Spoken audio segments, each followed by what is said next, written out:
Hello, listeners. This is Jimmy Amadufus with a question for you. Has enough consideration been given to the exit velocity of your farts? This and other wind-breaking stories coming right up. Okay, Boomer.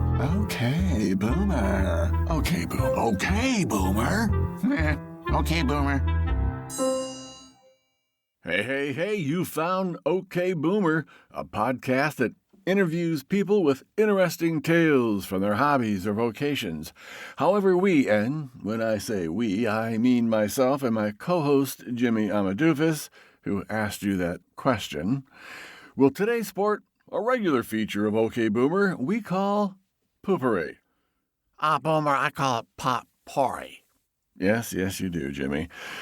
It's a regular feature we do every now and then. That's a miscellaneous collection of literary gems I've pulled from Facebook and other sources. I'll give credit to the authors when possible. Some will make you laugh, smirk, or snort, while others will get you in the feels. If you don't care for one piece, hang on and enjoy the next one. They're all relatively short. We're recording this on August 13th, 2026, with some inclement weather rolling in, so please forgive us if you hear some thunder. Well, I think our listeners will think it okay that on this particular podcast that they hear the occasional boomer. Oh, that's one keen mind you have there, Jimmy Amadufus. Before we get to the fine literary jewels I've culled from Facebook, Jimmy has a question to respond to. Has enough consideration been given to the exit velocity of farts? Yeah, well, thank you, Boomer. I'd like to say that while engaged in some aggressive farting this morning, it occurred to me that most air biscuits are commonly evaluated by duration of sound, volume, stench, tonal variation, but what about exit velocity? That, I think, may be a critical aspect, pronunciation pun intended, that has been overlooked in flatulence evaluation. My fellow Americans, it is only proper that we quantify farts ripped so powerfully that your leg is snapped straight and sparks fly out the pant leg. Credit should be given for blasts that tear the colon's lining. Also, the tearing of said lining should require multiple party verification and a notary republic. Or public. I don't know which it is. Whatever. Some existing analysis of exit velo for passing the gas suggests that high-end speeds are around 20 miles per hour. Now we can, and we must do better.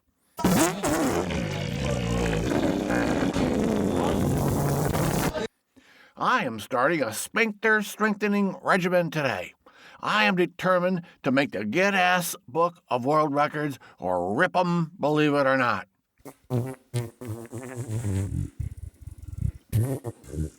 Now who's joining me? Boomer, are you in? No, Jimmy Amadufus, I don't think I'll be joining your butt trumpet band. Thanks anyhow.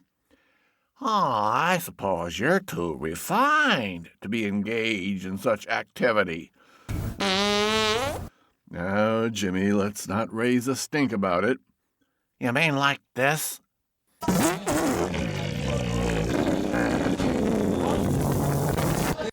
Okay, Boomer. Okay. I apologize for the lowbrow humor there, and promise that the majority of what we will share with you, the rest of this episode, is just a little bit more sophisticated and won't be sinking to such low levels. And perhaps it's appropriate that the first thing that I share with you is entitled Dirt. And it's a poem, like many of the things we'll share with you today, are poems, by C.K. Williams. Ever had your mouth washed out by soap? I have. At least once. And this poem involves that time-honored tradition of moral rectitude. Dirt by C.K. Williams. My grandmother is washing my mouth out with soap. Half a long century gone, and still she comes at me with that thick, cruel yellow bar. All because of a word I said. Not even said, really, only repeated. But open, she says, open up! Her hand clawing at my head. I know now her life was hard. She lost 3 daughters as babies. Then her husband died too, leaving young sons and no money. She'd stand me in the sink to pee because there was never room in the toilet. But oh, her soap! Might its bitter burning have been what made me a poet? The street she lived on was unpaved. Her flat 2 cramped rooms and a fetid kitchen where she stalked and caught me. Dare I admit that after she did it, I never really loved her again. She lived to 100, even then. All along, it was the sadness, the squalor. But I never, until now, loved her again. Okay, Boomer. This next poem is by one of my favorite poets, Brian Bilston, from across the pond. Allegedly, he was asked by a magazine like Good Housekeeping to write them a sexy poem. He's entitled this work, This is Hardchore.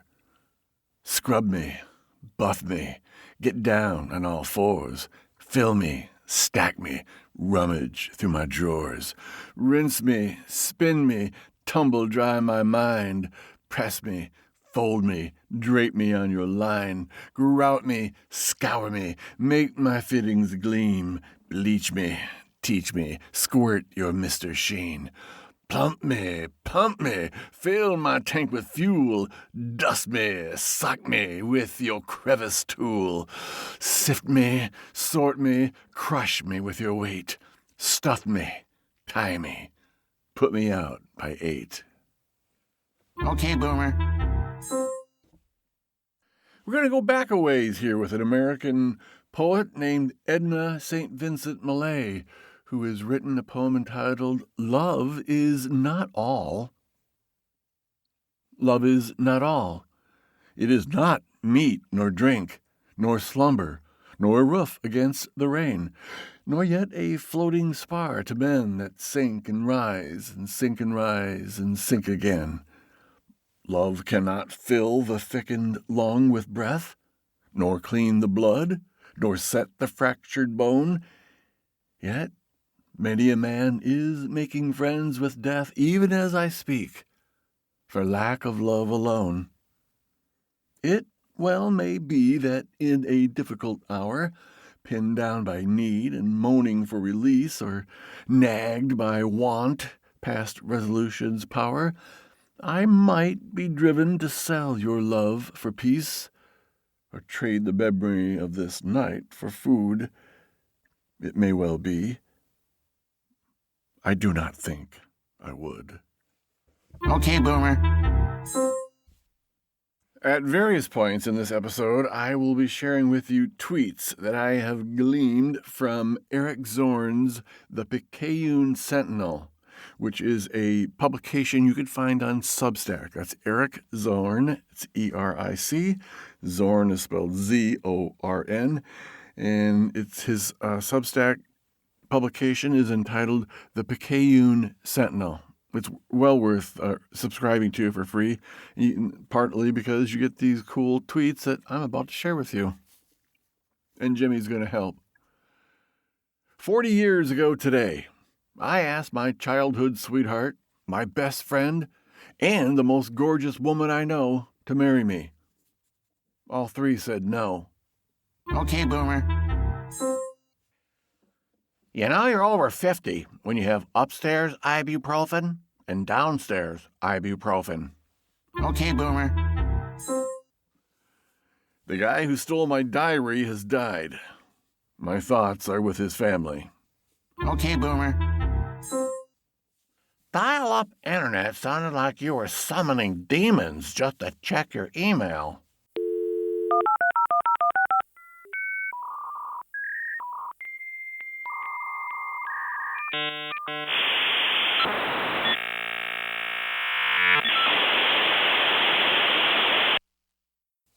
Okay, Boomer.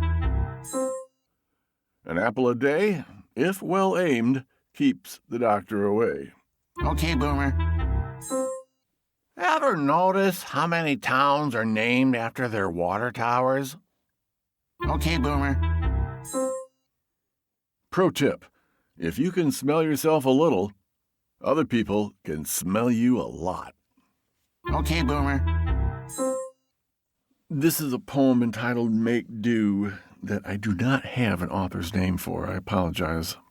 We'll just have to, I suppose, make do. Make do. I'm not saying I adapt well, but I adapt. I learn how to sleep on a wet pillow. I dial your number, but I hang up before it rings. I wish on airplanes, on 1112, on blades of grass if I can't find a dandelion. I make do with what I have. I make do with what I don't have. Because what's the alternative? No, really, what's the alternative? Someone tell me, is there an alternative? I'm doing my best while I'm not at my best.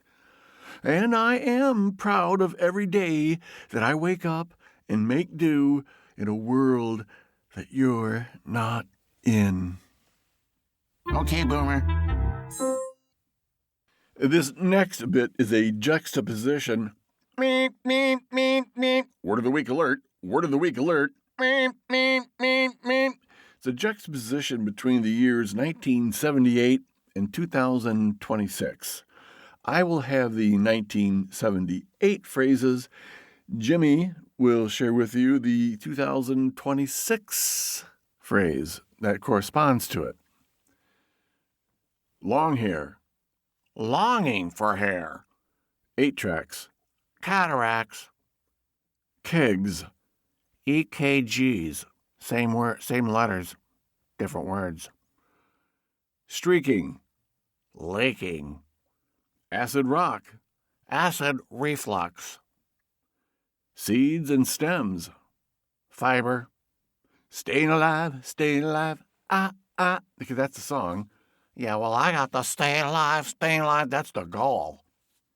Hoping for a BMW. Hoping for a BM. Going to a new hip joint. Getting a new hip joint. Rolling Stones. Kidney stones. Bell bottoms. Big bottoms. Disco. Costco. Whatever. Depends. Rock and roll all night. Sleep through the night. Think you know everything. Think you know your name. Okay, Boomer. This is entitled The Healers by Joseph Fasano.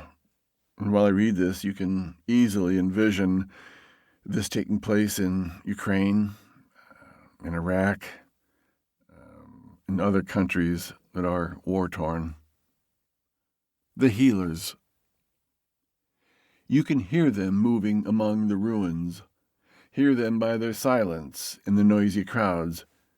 You can see them opening their little bags, opening the shrapnelled hearts of strangers, crouching before the body of a child to lean down and whisper her a story in which what's happening is not what's happening. They mend, they stitch, they carry, they work, they weep, they lose. And when nothing can be done among the rubble, they kneel. They kneel there as the fires fall around them, and they cradle the face of the dying, the life that is trying to speak to them, the life that whispers, listen, and they do. Okay, Boomer. This next offering by Brian Bilston is entitled Nobody's Perfect. You should note that bodies is hyphenated BODY''S, contracting the two words body is, so that it could have been nobody is perfect, but it's nobody's perfect to get that play on words. Nobody's Perfect by Brian Bilston. His tennis elbow was his Achilles' heel, and his Achilles' heel was on his athlete's foot, and his athlete's foot made him down in the mouth, and though down in his mouth he took on the chin, it became less a shot in the arm than a chip on his shoulder, so that when the doctor finished examining him and told him what was wrong, he was all ears.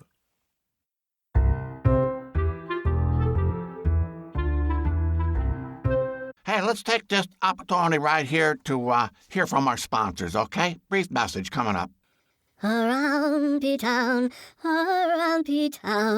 it's got the news that you can use.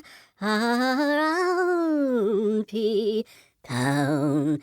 AroundPtown.com, it's got the scoop with all the poop. Ben's Barbershop, it's a place I like to stop. Whether it's to get a fancy do or just buzz off my mop, Ben's Barbershop. It's a place I like a lot, and you'd like it too if you did your do at Ben's Barbershop. That's Ben's Barbershop in Fulton, Illinois. Look 'em up on Facebook, make an appointment, tell 'em Jimmy I'm a doofus sent you.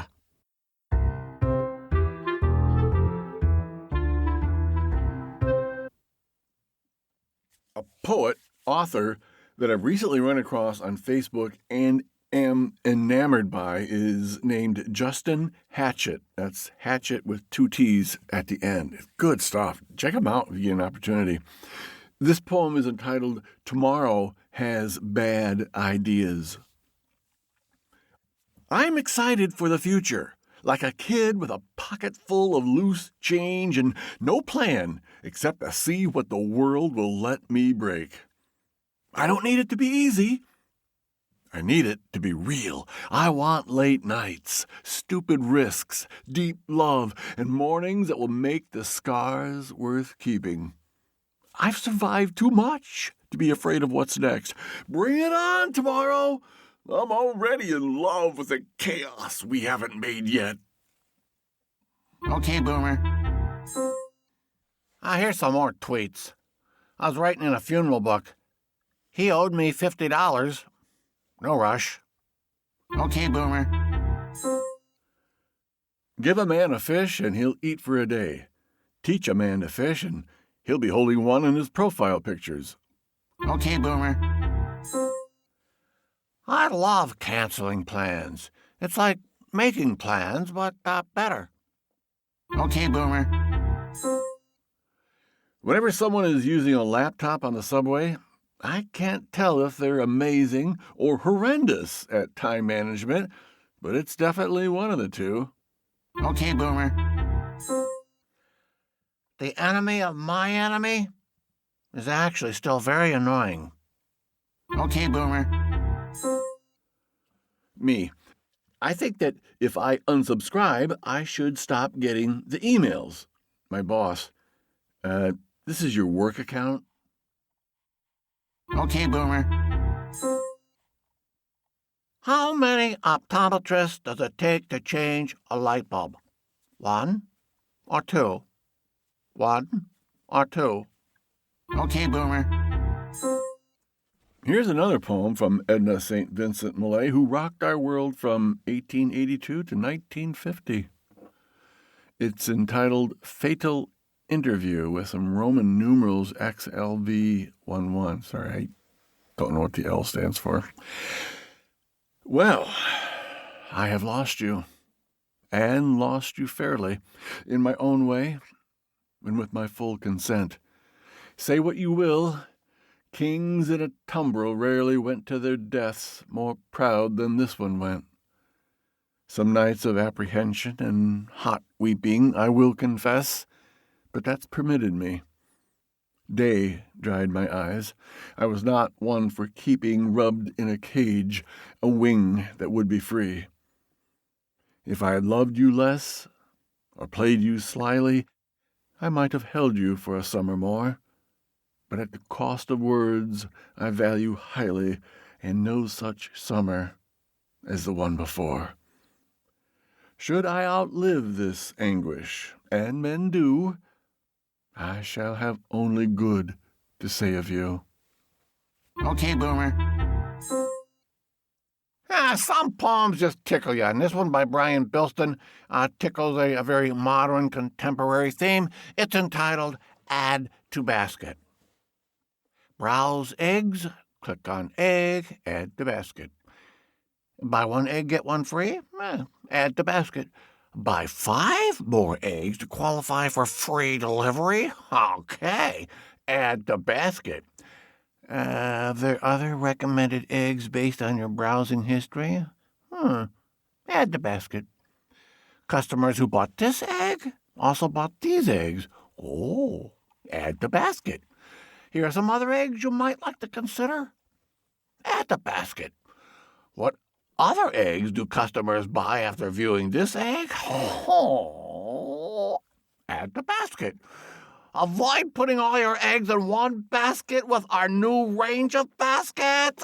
Love it. Browse baskets, click on basket, add to basket. Buy one basket, get one free. Add to basket.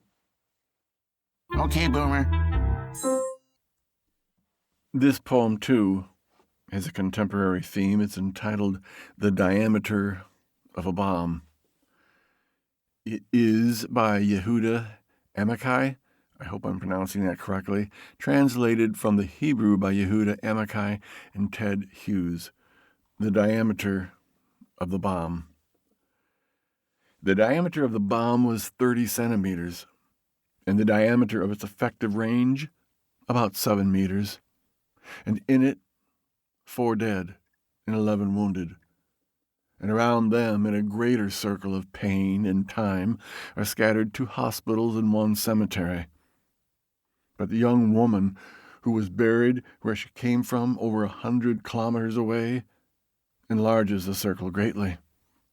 And the lone man who weeps over her death in a far corner of a distant country includes the whole world of the circle. And I won't speak at all about the crying of orphans that reaches to the seat of God, and from there onward, making the circle without end and without God. Okay, Boomer. Here's some more tweets. I used to sneak out of my house to go to parties. Now I sneak out of party to go to my house. Okay, Boomer. Breaking news. An overnight earthquake has completely wiped out Etchesketchistan. Okay, Boomer. How old do you have to be until people are nice to you because they think you're going to die soon? Okay, Boomer. I don't have any tattoos, because I'm the type of person who deeply regrets his restaurant order, even before the food arrives. Okay, Boomer. In my remedial math class, we were told to divide ourselves into 2 groups. Let me tell you, it wasn't pretty. Okay, Boomer. Opening the refrigerator door every 15 minutes, not because you expect new food to magically appear, but because your standards lower each time you look. Okay, Boomer. If you and I ever have to do math in our head to figure something out, remember, I'm just pretending. It's all on you. Okay, Boomer. This next song is by Matt Moberg, who I believe is also not only an amazing author, poet, and artist. Well, he is all those things, and I'm sure probably much more. He's somebody I've recently discovered. I'm going to spell his last name so that you know who he is, and so you can look him up yourself. Moberg is spelled M-O-B as in boy, E-R-G as in golly. Matt Moberg, and Wow, his poetry's great, and this poem I'm going to read to you is really long, but I think it is wonderful, and I want to share it with you. I know there's something in here. There's several things in here that are going to make you go, wow. Here we go. Mr. Moberg doesn't put titles on his poems, so make up your own title for this one.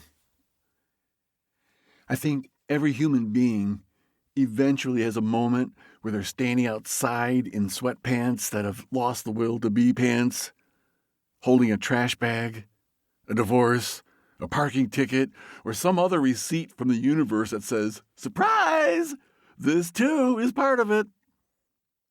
And then the sky bruises purple, and the air touches your face like it knows your whole story, and suddenly you realize all the real is actually unreal.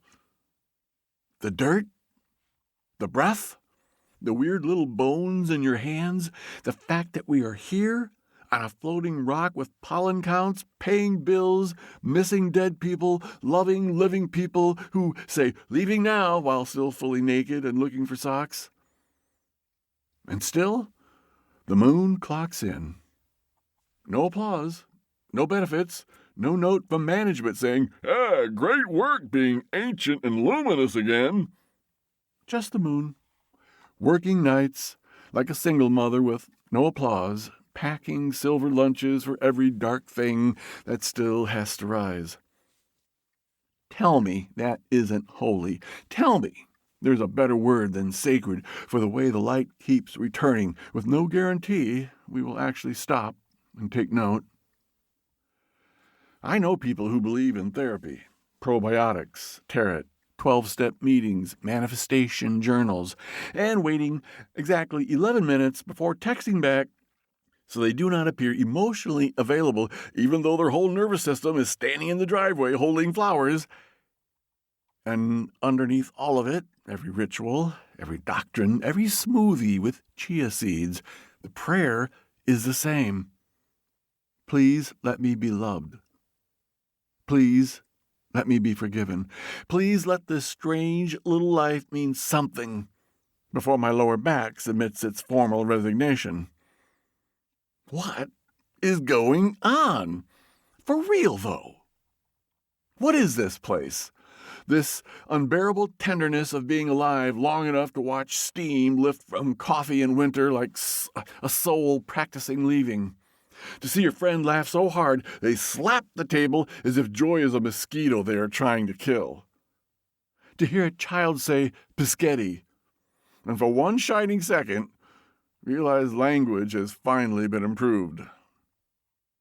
I know I already noted this in the first piece, but the older I get, the less use I have for certainty. Certainty has never made me pull over because the sunset looked like God dropped a jar of peach jam across the whole Midwestern sky and decided to be lazy and not clean up. Certainty has never found me in the cereal aisle holding Captain Crunch, suddenly remembering that everyone I have ever loved was made from stardust, hunger, and a series of decisions we probably should have slept on. No. It has always been awe. Awe was the first church. Before steeples, before committees, before men got involved and started making rules about skirts. Awe was there, with its wild hair and muddy feet saying, look, look again, look until looking becomes love. Awe and soup. Awe and someone rubbing your back when you were sick.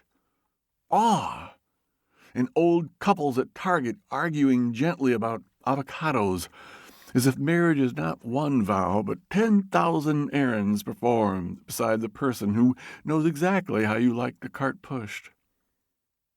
Maybe gratitude was never meant to sound elegant. Maybe gratitude sounds like, damn, that woodpecker is trying to beat that tree from itself. Maybe gratitude sounds like, thank you, body, for continuing to drag me through this world despite the many Slim Jims I have done to you at gas stations. Maybe gratitude sounds like, thank you to the dogs who lose their entire minds when we come home, as if we returned from war and not Walgreens. For me, that might be my gospel. That joy that does not wait for us to be impressive, but only needs us to come through the door. Because the truth is, this life is devastating and ridiculous. 1 minute you're 22 and invincible, driving too fast, eating gas station nachos with the confidence of a Greek god.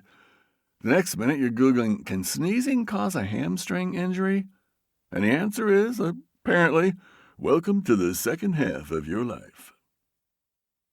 But even now, even tired, even grieving, even emotionally held together by iced coffee, playlists, and one very specific Wolves hoodie, we keep finding reasons to stay soft.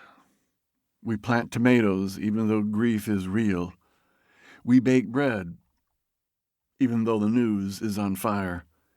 We send photos of the sky to people we love with captions like, look, as if beauty is an emergency and we all are volunteer firefighters. We keep saying, you have to see this, because wonder is the oldest form of resurrection. So here's to the believers, and the atheists, and the agnostics, and the people whose entire theology is just trying not to cry in the DMV line. Here's to the people clinging to faith. Here's to the people clinging to Xanax and oat milk and the one group chat where nobody pretends to be okay.